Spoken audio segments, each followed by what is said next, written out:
Good morning students, मैं यतीन प्रताप आपका शिक्षक। हम लोग आज फोर्थ पेपर को पढ़ेंगे। फोर्थ सेमेस्टर को संत शिक्षा वाले पेपर को पढ़ेंगे। संत शिक्षा में हम लोगों ने बहुत सारी चीजें पढ़ी हैं। अगला नेक्स्ट हमारा कंटेंट है या नेक्स्ट हमारी अंदर शुरू है वो है स्वजागरूकता, सेल्फ अवेयरनेस। इसको समझते हैं। इसको हमारे यहाँ सिलेबस में रखा गया। इसका अर्थ क्या है? क्योंकि प्रत्येक व्यक्ति, कोई भी व्यक्ति होता है, उसकी जो धारणाएं होती हैं, उसकी मान्यताएं होती हैं और जो उसकी सिद्धांत होते हैं, अनिश्चित होते हैं, अस्पष्ट होते हैं, अपूर्ण होते हैं, उनको पूर्ण करने के लिए कुछ बातें होती हैं, उनको ध्यान करना आवश्यक होता है। इन्हीं बातों को हम क्या कहते हैं? सेल्फ अवेयरनेस या स्व जागरूकता कहते हैं। स्व जागरूकता का अर्थ है या सेल्फ अवेयरनेस का अर्थ है जो भी भौतिक जगत है, जो भी सांसारिक जगत है, उस जगत के संबंध में जो बच्चे के अपूर्ण अस्पष्ट जो विचार होते हैं, उनमें पूर्णता लाना, उनको स्पष्ट करना, उनको उपयुक्त बनाना ही स्वजागरूकता का अर्थ होता है। ठीक है, स्वजागरूकता क्या है? जो भी भौतिक जगत है, एक बार फिर समझ लेते हैं। जो भी भौतिक जगत है, जो भी दृश्य जगत है, उसके संबंध में बालक के मन में कुछ अपूर्ण, कुछ अनिश्चित, कुछ अस्पष्ट ज्ञान होता है। उस ज्ञान को पूर्ण बनाना, स्पष्ट करना और उसको पूरा अर्थ देना ही क्या है? स्वजागरूकता है। अर्थात बालक का जो अनिश्चित ज्ञान है उसको निश्चित बना देना, उसका पूर्ण ज्ञान है उसको पूर्ण बना देना, अस्पष्ट ज्ञान है उसको स्पष्टता प्रदान कर देना ही स्वजागरूकता है। जब कभी भी स्वजागरूकता का अर्थ पूछा जाए हम अपने शब्दों में बताएंगे, जैसा मैंने अभी बताया। अब सोचते हैं जो स्वजागरूकता होती है उसके लक्षण क्या होते हैं, उसके विकास के रूप क्या होते हैं, इसको समझ लेते हैं। उसके कुछ रूप बताए गए हैं। इसमें से 5 रूप बताए हैं। अंतर करना, दूसरा व्यक्तियों की पहचान, तीसरा गणना संबंधी पहचान प्रत्यय, चौथा स्वयं से संबंधित प्रत्यय, 5वां शारीरिक विशेषताओं से संबंधित प्रत्यय। पहला अंतर समझते हैं। जो पहली विशेषता है स्वजागरूकता की या विकास का रूप है वह अंतर करना। जब कभी भी बालक को उसकी माँ दिखाई देती है तो बच्चा क्या करता है? बच्चा माँ को पहचानता है, रोने लगता है और चाहता है कि माँ के पास पहुंच जाए। जैसे ही कोई अन्य व्यक्ति या परिचित व्यक्ति उसको हटाता है या उसको क्या करता है, उसको अपने पास लेता है तो बच्चा दुख प्रकट करता है, रोने लगता है। इसलिए पहला अंतर तो ये है कि बच्चा क्या है? अपने ज्ञान में अंतर करना। जो भी उसके सामने चीज है, जो भी भौतिक वस्तु है, उसमें अंतर करना सीख गया है। ये उसकी माँ है, ये उससे अपरिचित व्यक्ति है। इसलिए पहला जो लक्षण है वो ये है अंतर करना, वस्तुओं में, व्यक्तियों में अंतर करना। दूसरा है व्यक्तियों की पहचान।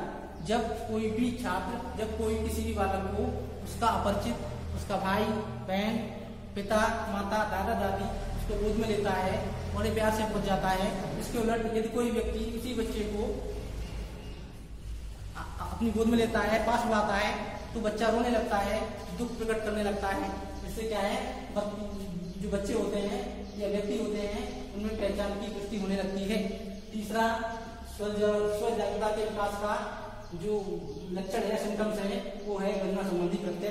अक्सर देखा जाता है छोटे बच्चों को कुछ सिक्के दिए जाएं, कुछ रुपए दिए जाएं और वो भी संख्या में दिए जाएं, बच्चे ज्यादा वस्तुओं को, ज्यादा टुकड़ों को, ज्यादा सिक्कों को, ज्यादा नोटों को लेना पसंद करते हैं। इससे ये अर्थ निकलता है कि बच्चे का जो स्वजागरूकता का सिस्टम्स है, जो स्वजागरूकता का लक्षण है, वो विकसित होने लगा है। तीसरा बात करते हैं स्वयं से संबंधित प्रत्यय। कुछ बच्चे ऐसे होते हैं या अधिकांश बच्चे ऐसे होते हैं जो अपने से संबंधित कुछ कॉन्सेप्ट होते हैं उनको जानने लगते हैं। जैसे उनका भार क्या है, उनकी लंबाई क्या है, उनकी चौड़ाई क्या है, इनमें अंतर करना, उनको जानना ही सेल्फ अवेयरनेस का एक दूसरा प्रभावी लक्षण है। अगला प्रभावी लक्षण है, अगली बात करते हैं शारीरिक विशेषताओं से संबंधित ज्ञान। बच्चे होते हैं, छात्र होते हैं, बालक होते हैं, वो इसके अंतर्गत या स्वजागरूकता के अंतर्गत अपने और दूसरों के मध्य रंग, रूप, आकार में अंतर करने लगते हैं, भौतिक क्षमताओं में अंतर करने लगते हैं। तो ये कुछ लक्षण थे। ये स्वजागरूकता के विकास के कुछ रूप थे, कुछ फॉर्म थे, उसको हमने बताया। नेक्स्ट आगे देखेंगे अब हम इस स्लाइड में व्यक्तित्व के विकास में वातावरण का प्रभाव। मैंने बताया था व्यक्तित्व क्या है? व्यक्तित्व को मैंने बताया था व्यक्तित्व क्या है, हम लोग पढ़ चुके हैं। तो ये क्या है? व्यक्तित्व।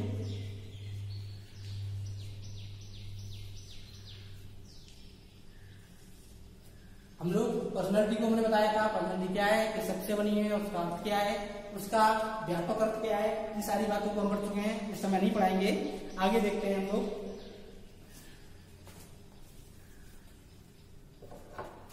इसके कुछ व्यक्तित्व को प्रभावित करने वाले कुछ कंपोनेंट्स होते हैं, कुछ घटक होते हैं जो अनिवार्य रूप से व्यक्ति के व्यक्तित्व को प्रभावित करते हैं, व्यक्तित्व के व्यक्तित्व को पूर्ण बनाते हैं, व्यक्तित्व के व्यक्तित्व को अपूर्ण बनाते हैं। तो ये कुछ घटक है। पहला है माता पिता का प्रभाव। प्रत्येक छात्र के व्यक्तित्व में माता पिता होते हैं, उनका निश्चित रूप से प्रभाव पड़ता है। यदि माता पिता वेल एजुकेटेड हैं, बच्चे को सहयोग, शांति, अहिंसा जैसे पाठ पढ़ाते हैं, उसको प्यार देते हैं, तो उन बच्चों में जिन बच्चों को ऐसे माहौल में पाला जाता है या पालन पोषण किया जाता है, उनमें वैसे ही लक्षण दिखाई देते हैं और उसके व्यक्तित्व का पूर्ण रूप से विकास होने में मदद मिलती है। ठीक इसके उलट यदि माता पिता के आपस में संबंध अच्छे नहीं है, बालक के प्रति उनके मन में भेदभाव है, बच्चे से प्यार नहीं करते, उनको समय नहीं देते, उनमें सत्य, अहिंसा जैसे गुणों के लक्षण नहीं है, ऐसे बच्चों पर दूसरा उल्टा प्रभाव पड़ता है, कुप्रभाव पड़ता है और बच्चे का जो व्यक्तित्व होता है वो नकारात्मक हो जाता है या बच्चों का बच्चे एक तरीके से गलत दिशा में चले जाते हैं और बच्चों का जो व्यक्तित्व है अपूर्ण रह जाता है। दूसरी बात करेंगे, दूसरा प्रभाव है घर के अन्य सदस्यों का प्रभाव। व्यक्तित्व के विकास में न सिर्फ माता पिता का प्रभाव ही दिखाई देता है, बल्कि उसके परिवार में दादा दादी, नाना नानी, भाई बहन, बुआ इत्यादि जो भी चाचा चाची, ताऊ ताई जो भी होते हैं, उनका भी प्रभाव पड़ता है। यदि पूर्ण परिवार के अंतर्गत इन सारे सदस्यों के मध्य मधुर आत्मीय संबंध होते हैं और बच्चों को पूर्ण रूप से प्यार मिलता है, पूर्ण रूप से दुलार मिलता है, तो वैसे बच्चों में भी ये लक्षण, ये ऐसे नैतिकता के गुण पाए जाते हैं। इसके उलट यदि परिवार में कलह है, परिवार में झगड़े हैं, परिवार में संघर्ष है, तो इसके उलट आपस में क्या होता है, न तो बच्चों को प्यार मिलता है, आप संघर्ष देखने को मिलते हैं, लड़ाई झगड़े देखने को मिलते हैं, मनमुटाव देखने को मिलता है। वैसे ही लक्षण छात्रों के अंदर भी चले जाते हैं। इसलिए परिवार के घर के अन्य सदस्यों का प्रभाव निश्चित रूप से व्यक्ति के व्यक्तित्व पर पड़ता है। अगली बात करेंगे, अब हम तीसरा है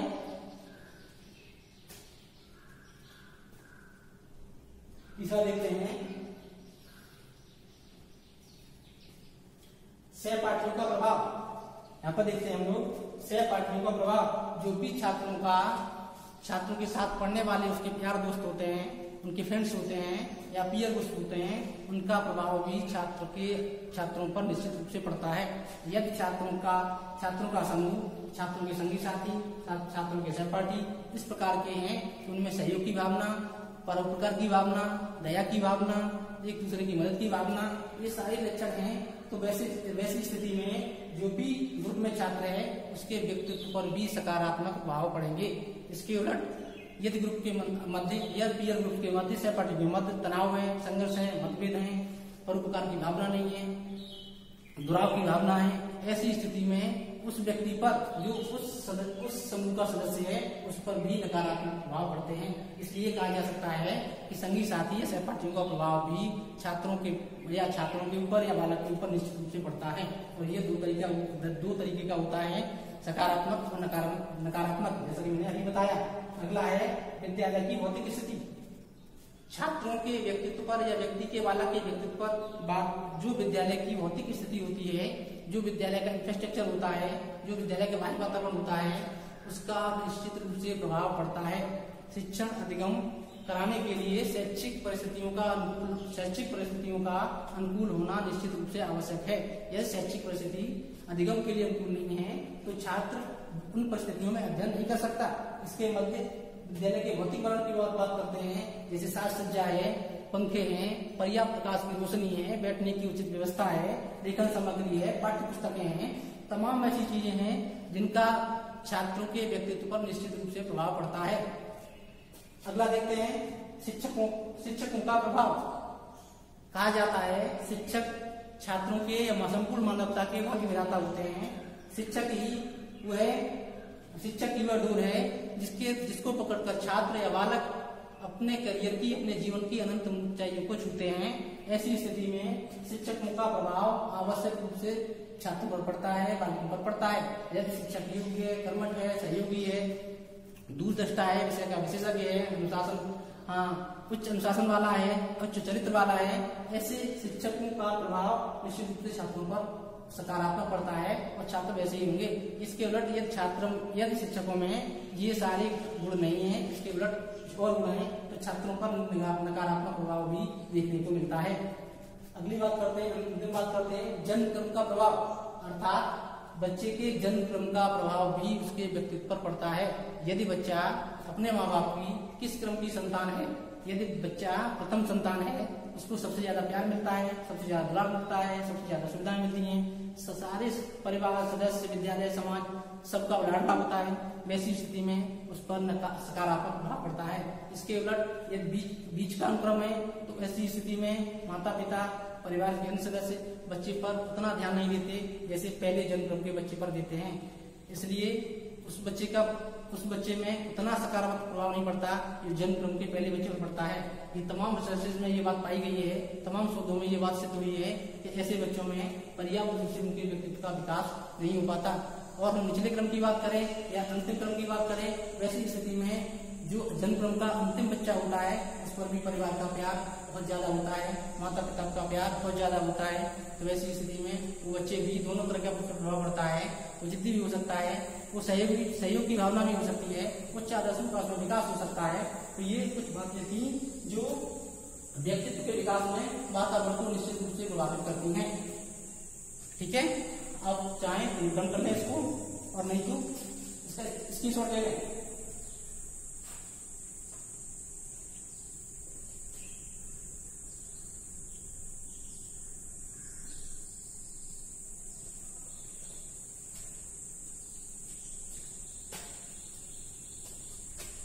ठीक है स्टूडेंट्स, इसको मिटा देते हैं।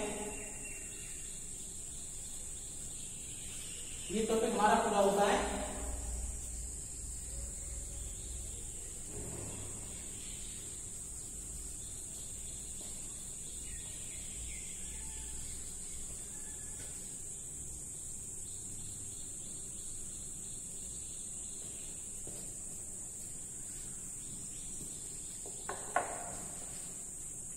अगला टॉपिक है व्यक्तित्व के 5 बड़े गुण। व्यक्तित्व के 5 बड़े गुण।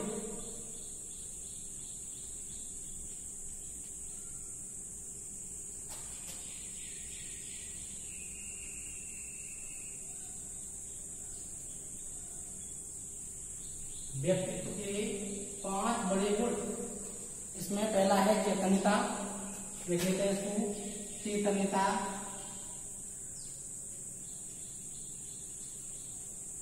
इसको अंग्रेजी में कहते हैं कॉन्शियसनेस।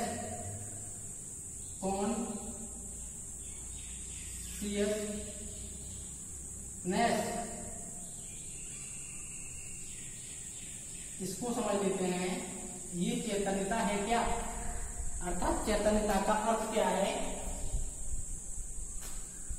यहां पर पहला इसका चैतन्यता का अर्थ देखेंगे।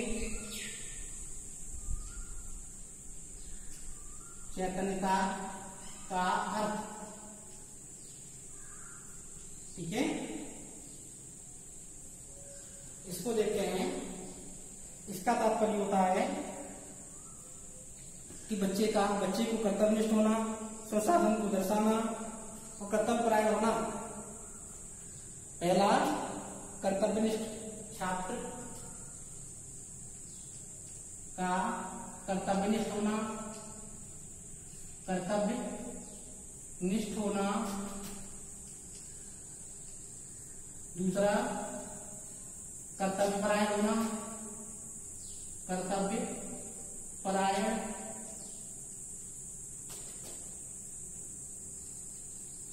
होना को लगाएंगे। नेक्स्ट है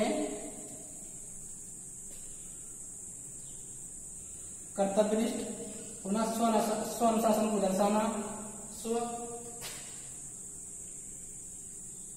स्वानुशासन, स्वानुशासन को दर्शाना,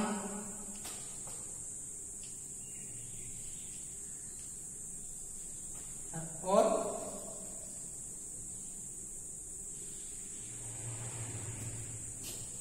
अपने लक्ष्य को हासिल करना, अपने लक्ष्य को हासिल करना,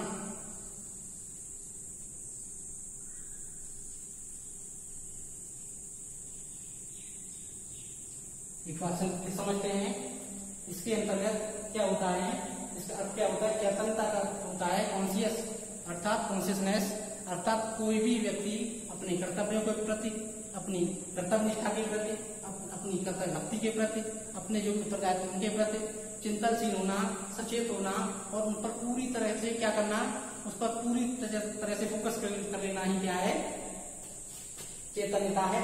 या उस पर पूरी तरह से कंसंट्रेशन स्थापित कर लेना, पूरी तरह से एकाग्रचित हो जाना, ताकि अपने लक्ष्यों को, जिस कार्य क्षेत्र में बढ़ना चाहता है वो उसके लक्ष्यों को आसानी से प्राप्त कर सके। तो इसका क्या हुआ, अर्थ स्पष्ट होता है। आगे देखते हैं, चैतन्यता से संबंधित गुण होते हैं, उनको देख लेते हैं। इसको मिटा देता हूं मैं। 5 बड़े शील गुण हैं। पहला देख रहे हैं चैतन्यता, उसका पहला टॉपिक कवर कर रहे हैं। इसके कुछ गुण होते हैं, उनको क्या इसकी विशेषताएं होती हैं, वो चैतन्यता के द्वारा दर्शित होती हैं। चैतन्यता, चैतन्य व्यक्तियों के गुण, चैतन्य व्यक्तियों के गुण या विशेषताएं,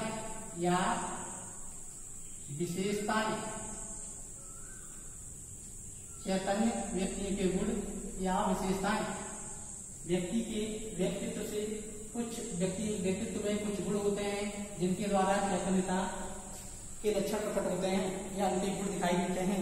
पहला लक्षण है कर्तव्य के प्रति चैतन्यता।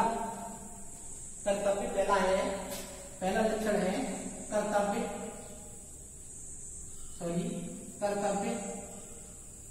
के प्रति चैतन्यता।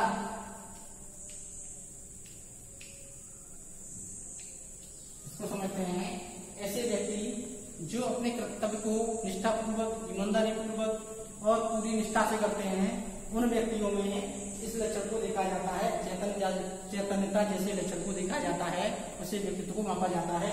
ये व्यक्ति कितना चैतन्य है, कितना कॉन्शियस है अपने कार्य को करने के लिए। ठीक है। दूसरा गुण है इसका, दूसरा देखते हैं, स्व अनुशासन की भावना। नंबर 2, स्व अनुशासन, स्वानुशासन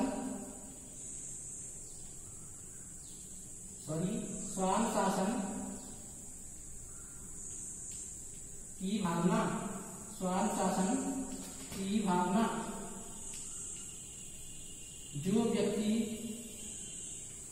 जो व्यक्ति अपना कंसंट्रेशन अपने कार्य पर लगा पाते हैं या अपने लक्ष्य की कार्य सिद्धि को प्राप्त करने के लिए अपने संपूर्ण शक्तियों को एक जगह कंसंट्रेट कर पाते हैं, वो व्यक्ति अनुशासन प्रिय होते हैं।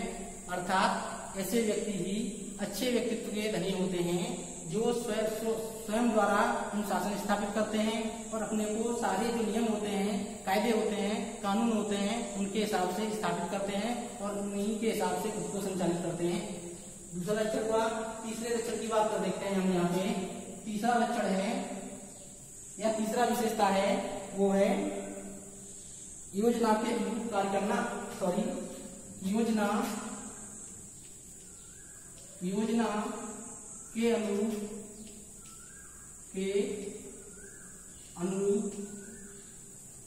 कार्य करना।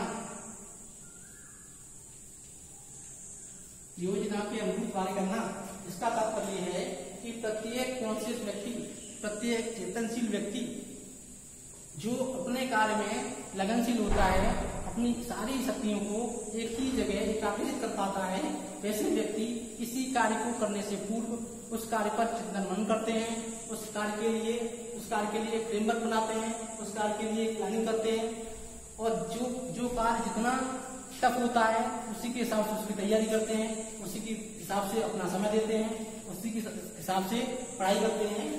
जैसे मैं बात करूं कि कोई व्यक्ति आईएएस की परीक्षा देना चाहता है, आईएएस का पेपर देना चाहता है, तो वो क्या करेगा, वो अपनी जो क्षमताएं हैं उसका आकलन करेगा, क्षमताओं का आकलन करने के बाद समय को विभाजित करेगा और सारा सिलेबस है उसका एनालिसिस करेगा। एनालिसिस करने के बाद वो सारे टॉपिक को बांटेगा और उसको अपनी क्षमताओं के अनुसार, और जो टॉपिक कठिन है उनको सबसे ज्यादा समय देगा, उन सबसे ज्यादा कमांडिंग करेगा। उसके बाद आसान टॉपिक है उनको कम समय देगा और संपूर्ण पाठ्यक्रम को वो पूरा करेगा। इसके कुछ और एक दो लक्षण देख लेते हैं। लक्ष्य प्राप्ति का प्रयास, चौथा है लक्ष्य प्राप्ति का प्रयास। लक्ष्य प्राप्ति का प्रयास, प्रत्येक कॉन्शियस व्यक्ति, प्रत्येक चेतनशील व्यक्ति जिस क्षेत्र में काम करता है उस क्षेत्र में वो चाहता है कि उसके बेहतर रिजल्ट आए, बेहतर परिणाम आए और वो अपने लक्ष्य को प्रभावपूर्ण तरीके से, आसान तरीके से हासिल कर सके। पांचवा और अंतिम देख लेते हैं, वो है अन्य की भावनाओं को समझना। पांचवा, दूसरों की भावनाओं को समझना। भावनाओं को समझना।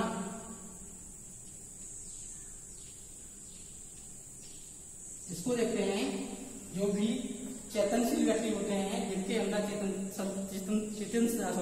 चेतनशीलता के गुण पाए जाते हैं, या जो व्यक्ति कॉन्शियसनेस होते हैं, उसको क्या होता है, जो भी दूसरे व्यक्ति होते हैं, सामने वाले व्यक्ति होते हैं, उनकी भावनाओं की इज्जत करते हैं, उनकी भावनाओं को समझते हैं। उसी के हिसाब से वो अपने सारे कार्य को, जो भी उसका कार्य है, उसको अंजाम देते हैं और अपनी योजनाओं को लक्ष्य तक पहुंचाते हैं। इस स्लाइड में बस इतना ही। आगे स्लाइड में हम लोग आगे देखेंगे। यदि कोई आप कमेंट करना चाहें तो आप कमेंट सेक्शन में जाकर क्वेश्चन कर सकते हैं। नेक्स्ट सेक्शन में अगला सेशन पढ़ाएंगे। धन्यवाद।